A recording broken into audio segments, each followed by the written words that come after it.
Friends, നമ്മുടെ പുതിയ വീഡിയോയിലേക്ക് എല്ലാവർക്കും സ്വാഗതം. എല്ലാവരും സുഖമായിട്ടിരിക്കണമെന്ന് വിശ്വസിക്കുന്നു. നമുക്കിന്ന് വളരെ എളുപ്പത്തിൽ തയ്യാറാക്കി എടുക്കാവുന്ന ഒരു ദോശയുടെ റെസിപ്പിയാണ്. അപ്പോൾ ബ്രേക്ക്ഫാസ്റ്റ് ആയാലും ഡിന്നറിനാണെങ്കിലും നമുക്ക് വളരെ എളുപ്പത്തിൽ തന്നെ തയ്യാറാക്കി എടുക്കാം. അപ്പം അതെങ്ങനെ തയ്യാറാക്കുന്നതെന്ന് നോക്കിയാലോ. ഞാനിവിടെ 1 കപ്പ് ഗോതമ്പ് പൊടി എടുത്തിട്ടുണ്ട്. ഇതിലേക്ക് 1 ടേബിൾ സ്പൂൺ മൈദാപ്പൊടിയും കൂടെ ചേർത്ത് കൊടുക്കാം. നമുക്ക് ദോശയ്ക്ക് ആവശ്യത്തിനുള്ള ഉപ്പ് ചേർത്ത് കൊടുക്കാം. ഒരു 1/2 ടേബിൾ സ്പൂൺ പഞ്ചസാരയും കൂടെ ചേർത്ത് കൊടുക്കാം. നമുക്ക് മധുരം കുറച്ചുകൂടെ ഇഷ്ടമാണെന്നുണ്ടെങ്കിൽ 1 ടേബിൾ സ്പൂണോളം ചേർത്ത് കൊടുക്കാം. ഇതിലേക്ക് 1 കപ്പ് വെള്ളവും കൂടെ ചേർത്തിട്ട് നമുക്കിത് നന്നായിട്ടൊന്ന് അടിച്ചെടുക്കാം. ഇപ്പൊ ഇത് നന്നായിട്ട് ഞാൻ അടിച്ചെടുത്തിട്ടുണ്ട്. നമുക്കൊരു പാത്രത്തിലേക്ക് മാറ്റാം.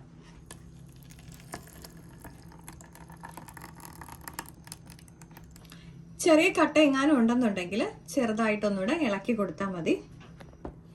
ഇതൊന്നുകൂടെ നമുക്ക് ഇതുപോലെ ഒന്ന് മിക്സ് ചെയ്ത് കൊടുക്കാം. എന്നിട്ട് ഒരു 5 മിനിറ്റ് മാറ്റി വെക്കാം.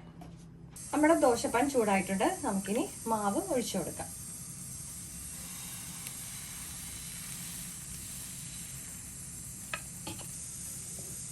നമുക്കിനി ഇതിന്റെ പുറമെ ഒരു ലേശം നെയ്യ് ഒഴിച്ചു കൊടുക്കാം.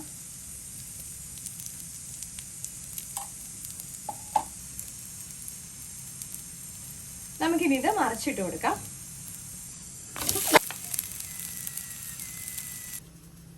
അപ്പോൾ വളരെ എളുപ്പത്തിൽ തയ്യാറാക്കാവുന്ന നല്ല ക്രിസ്പി ആയിട്ടുള്ള നമ്മുടെ ദോശ ഇവിടെ റെഡി ആയിട്ടുണ്ട്.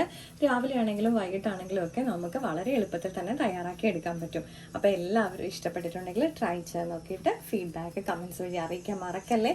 മറ്റൊരു വീഡിയോ കാണും വരെ നന്ദി, നമസ്കാരം.